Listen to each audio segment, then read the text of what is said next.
Rosalie, ilang kongresista ang nag-endorso ng impeachment complaint laban kay Vice President Duterte?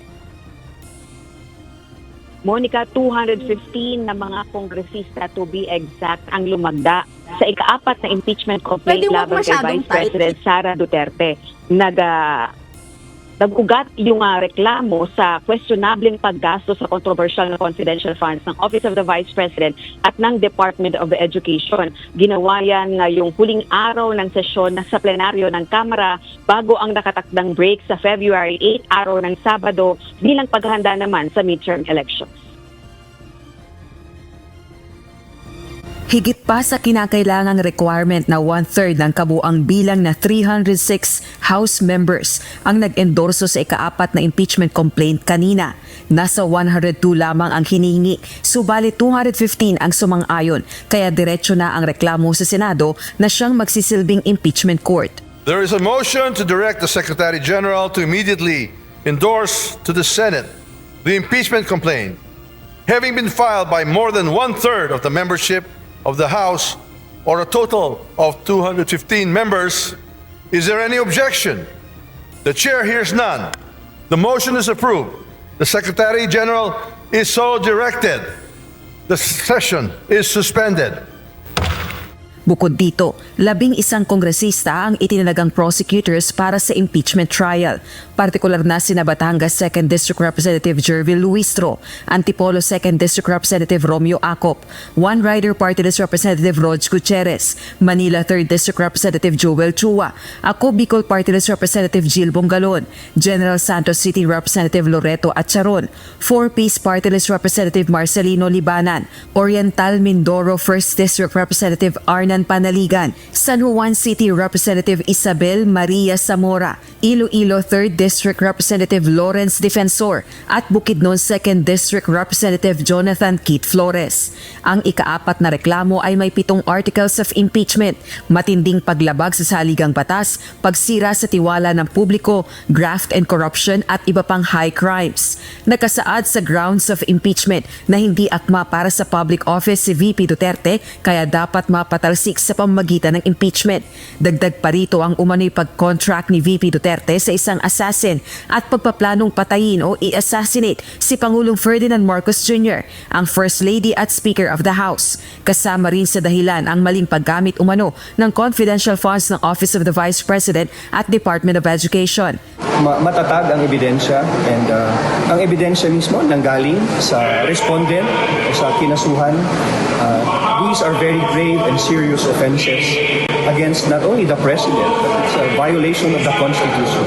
So ilalatag po yan ng prosecution team, and I'm confident we have a strong case for impeachment. Galing yan sa investigation mismo ng House of Representatives. Kaninang umaga, nagkaroon muna ng pagpupulo ang mga kongresista. Blanco ang mga kawani ng media kung kabilang ba sa pag-uusapan sa meeting ang impeachment complaint laban sa pangalawang Pangulo. Ilan na nagsabing nagkaroon lamang ng caucus, ang iba naman ay political party meeting umano o kaya ay fellowship. Yan po ang hindi ko pa po alam kung kabilang po ang impeachment sa caucus natin ngayon.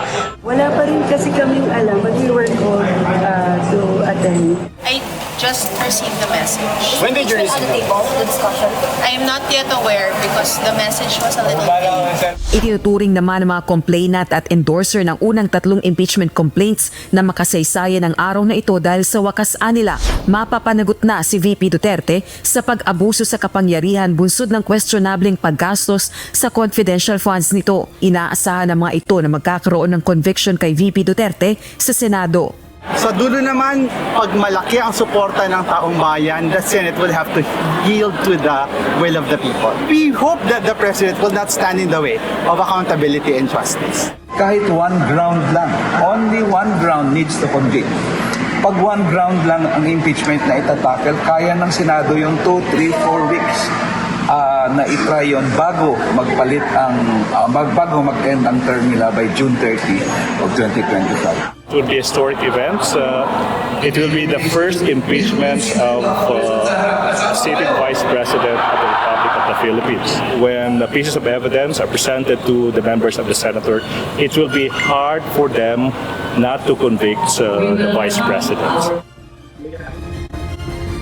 Monica, samantala yung unang 3 impeachment complaints na inihain laban kay VP Duterte ay ipapadala na sa archives ng Kamara bilang bahagi ng rules of procedure sa impeachment proceedings. Hindi naman ibig sabihin na in-impeach na si VP Duterte dito sa Kamara, sick na siya sa pwesto. Kinakailangan muna niyang makonvict sa impeachment court o sa Senado. At kung tuluyan nga siyang makoconvict ay sick na siya sa pwesto at hindi na maaaring humawak ng anumang posisyon sa gobyerno. Samantala, ang kapatid naman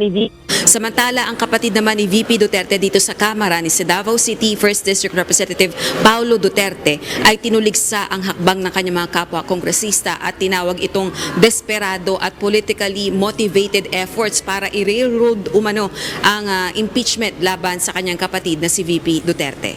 Balik sa iyo, Monica. Rosalie, sa ngayon ba ay inilabas na yung mga pangalan ng mga bumoto, no? Pabor at hindi pabor sa impeachment ni VP Sara?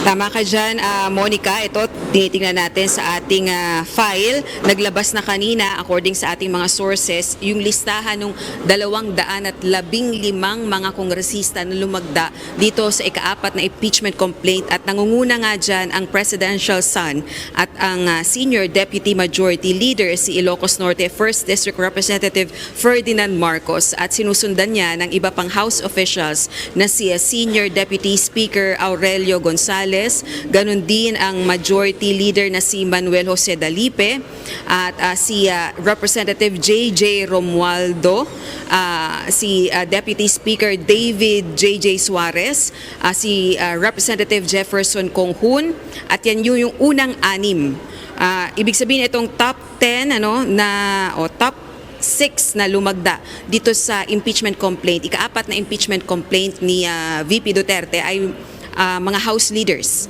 dito sa Kamara. At Rosalie, kailan iaakyat itong impeachment laban kay VP Sara sa Senado? Kasi tulad ng nabanggit kanina ay ilang buwan na lamang bago matapos ang 19th Congress. 4:47 p.m. dumating sa Senado si House Secretary General Reginald Velasco para nga personal na i-transmit itong impeachment complaint sa Senado. So ngayong mga oras na ito, nasa Senado na yung 4th impeachment complaint, kalakip ng mga ebidensya. Kaya ako naitanong, Rosalino, kasi nga limited na lamang yung oras para gawin yung paglilitis kung mai-impeach ba o hindi si VP Sara. Kung sakaling hindi matapos sa 19th Congress, Rosalie, ito ba ay magiging eligible pa rin para sa 20th Congress? Alam mo, Monica, yan din ang tanong, hindi lang ng mga media, kundi ng mga mambabatas kasi ito yung unang pagkakataon na inihain ng isang impeachment complaint sa ganitong pagkakataon na alam naman natin na sa June 2 na muling babalik ang sesyon ng Kongreso at sa June din, after 2 weeks ng session ay matatapos na yung 19th Congress at tatawid na sa 20th Congress. So hindi talaga natin alam kung ano ang kahihinatnan nitong impeachment complaint at hindi pa rin naman natin alam at hindi tayo nakatitiyak kung ano ba ang magiging aksyon ng Senado dito. Sila ba ay agad na bubuo ng impeachment court? At sila ba ay agad nilang didinggin itong impeachment trial na ito sa gitna ng kinakaharap natin na election season dahil May 2025 ay midterm elections na at marami sa mga senador ang tatakbo. Gayon din marami dito sa Kamara ng mga kongresista, ang mga re-electionist at gayon din ay tatakbo sa eleksyon. Kaya pare-pareho silang magiging abala para sa paparating na halalan. Kaya isa rin sa mga tanong, pwede bang tumawid yung impeachment complaint sa 20th Congress? Iba na ang komposisyon nun ng mababa at mataas na kapulungan ng Kongreso o ang Kamara at ang Senado. Uling tanong na lang, Rosalino, base sa mga naririnig mo, nakakausap mo mula sa lower house, kumpiyansa ba sila na may makukuha silang sapat na boto sa Senado? Dahil alam natin maraming kaalyado ang pamilya Duterte sa ngayon dyan.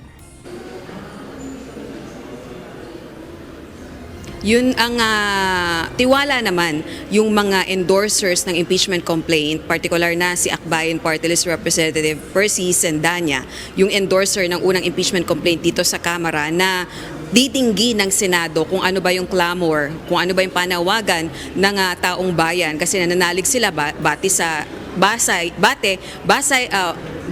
sa mga lumabas na mga survey na maraming tao o mayorya ng publiko ay sumusuporta sa impeachment laban kay VP Duterte. So, yun yung inaasahan nila na makikinig umano yung mga senador sa panawagan ng taong bayan.